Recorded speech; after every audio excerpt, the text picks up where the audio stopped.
I can tell you that my most fond memories of serving in the government of Alberta as Minister of Transportation and Infrastructure were working with you to build Alberta. And I'm a big, big believer in this industry. Alberta's construction sector certainly has its shares of ups and downs, lived through the boom and bust cycle over the number of years. But I know from experience that the wild swings the pendulum create havoc for productivity in this industry. There are financial challenges during busts, but there are also labor and material shortages during booms. Now, there are things that the government can do to smooth out some of the economic highs and lows of the construction industry, simply by taking a longer-term perspective and having confidence in Alberta. And I want you to know that we're taking those steps.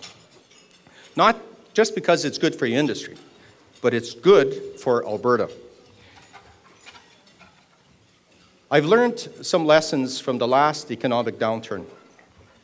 One was that saving money on infrastructure in the short term meant paying more in the long term.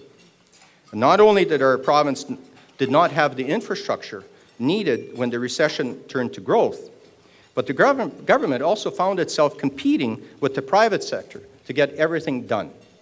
We simply couldn't build everything we needed fast enough.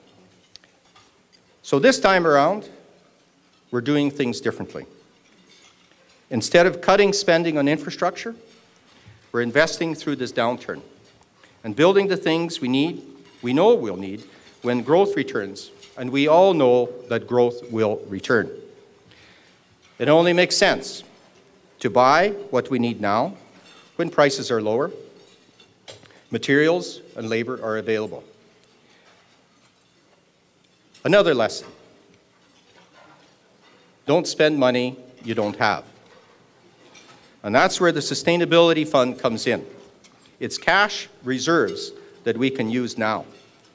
Cash is king. It's king in government as it is in business. It's also powerful. It gives you options others don't have.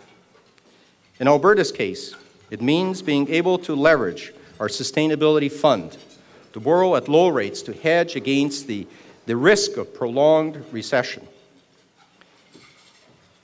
If we only looked as far ahead as next month, or perhaps the next quarter, then our volatility in our budget would be cutting one day and spending wildly the next.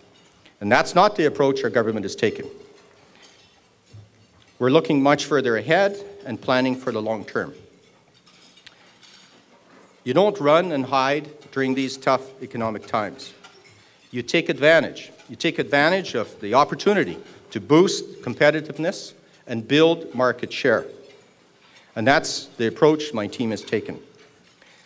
By saving billions of dollars in surpluses from good years, we're now able to deploy those cash reserves strategically.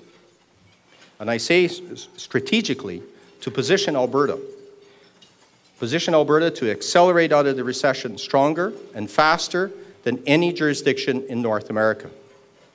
And our goal is for our province to be in the best financial position of all provinces, with the most innovative and competitive economy in North America, the best performing health system in Canada, and the most advanced infrastructure in North America. We want to be global leaders in clean energy technologies like carbon capture and storage. So that is the leadership my team is providing. And why?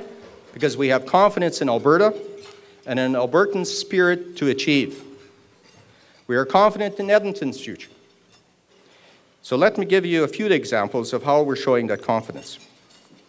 Well, we're proceeding with nearly $2 billion of investment in the provincial highway network system.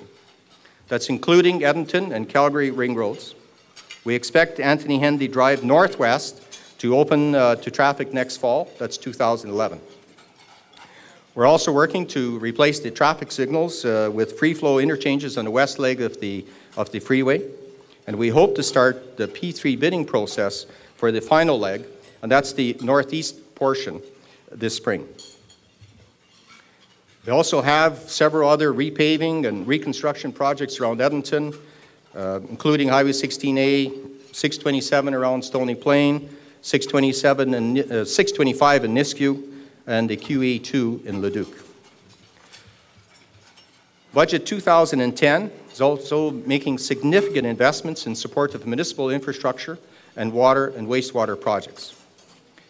Now here in the capital region, we're continuing work on the federal building, the new Remand Center, the Edmonton Clinic, and 15 new schools that are being built 2 years sooner, quite frankly, under a public-private partnership that would have not been possible under the traditional delivery method.